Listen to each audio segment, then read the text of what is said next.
Okay, so the last area of study on your SAC is to look at government failures. So we've looked at when the free market fails to allocate resources efficiently.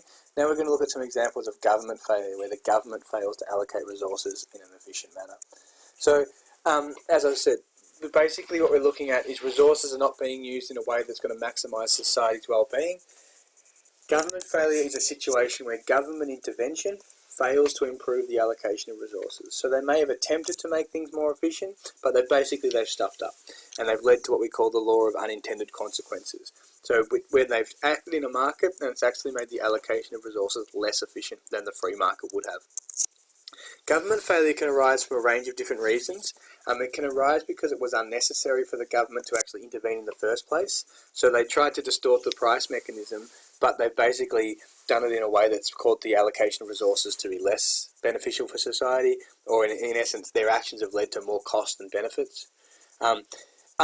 Sometimes it's hard to measure the external costs and benefits of transactions. So, for example, it may be hard to measure, how much of an effect burning fossil fuels is having on the environment. So if the government was to come in and say, look, we're going to put a $90 tax on the carbon, they might decide that that has actually led to more inefficiencies because it's raised the cost of production too much, and therefore essentially led to, higher costs of living for people and led to a more inefficient allocation of resources. So one of the reasons governments fail is because it's often hard to measure the external costs and benefits of transactions, and therefore it's hard for them to know the exact price to charge. So they can set a price that's too high or too low and lead to an inefficient allocation of resources. So the law of unintended consequences is basically what happens when the government says that the government policy will always lead to at least one reaction. So basically what they've done has caused reaction from either the consumer or the producer that wasn't anticipated or that was unintended. So economic agents do not always act in the way that the economic textbooks would predict.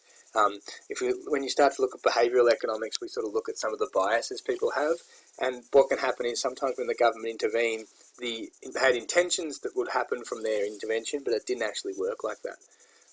So the law of unintended consequences is basically when the government intervenes in the free market, it leads to unintended consequences that they didn't think would happen, and can be a result of government legislation, taxation or regulation, where people find ways to circumvent these laws or develop, these other markets start to develop because of the way the government's acted. So the policy leads to unexpected events or impacts because the consumer or the producer acts in a way that they didn't anticipate. And a good example of that is black market activity, which we'll talk about. So one we're going to look at is price controls. So price controls is basically when the government prevents the free market from getting to equilibrium by setting either price ceilings or price floors. So we're going to look at an example of a price ceiling in Venezuela, because we don't have them in Australia, and then we'll look at the minimum wage as an example of a price floor. So price ceiling is where the seller of the good or service are banned from raising their prices above a certain level. So it's essentially when the government, you've got your demand and supply, when the government sets a price ceiling below the equilibrium price. The aim is to make the product more affordable for low-income earners, although it can lead to ongoing shortages in the market, because once we lower the price, we've got a greater level of demand than we have supply, and therefore we can't meet the new equilibrium.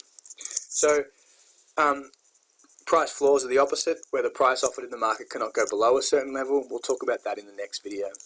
So price ceilings in Venezuela, basically rather than relying on the market to set prices in Venezuela, what the government do is they implement what they call these fair prices. So they determine what prices should be, often at a price well below the equilibrium point.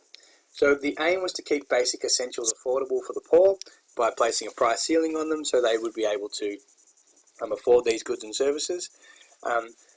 But unfortunately, the price control led to massive shortages. Because they led to a much lower price, suppliers weren't willing to supply the good or service. And therefore, what essentially happened is these massive shortages developed and people couldn't get access to basic food. And then what happened is a black market started to develop. So suppliers started to sell these products in an illegal black market where they could fetch higher prices. So the black market alters the incentives in the market, and many suppliers decided that they prefer to supply these products in the black market because it was worth breaking the law so they could generate those extra profits. So the idea was to make things more affordable. The unintended consequences of that is the way that the sellers reacted in order to sell products at a higher price. essentially in this black market. So that was the unintended consequence, the fact that this black market set up because of these shortages. So those that can purchase products below market price will enjoy an increase in their purchasing power. So those that were able to get access to the cheap goods that were controlled by the price ceiling. But those that were unable to purchase products in legal markets had to actually buy it at a much higher price than they initially could in the free market. So while some people benefited, others that couldn't get access to the product because of the shortage actually suffered and had to pay higher prices than they initially had to. And again, that's the unintended consequence, is that some people actually had to pay higher prices because of the shortages. It also led to import goods not being able to be sold in the market because basically because the price floor was so low, it cost more for the supermarkets to import the products than they could sell them for, so it led to a reduction in importing. That was an unintended consequence.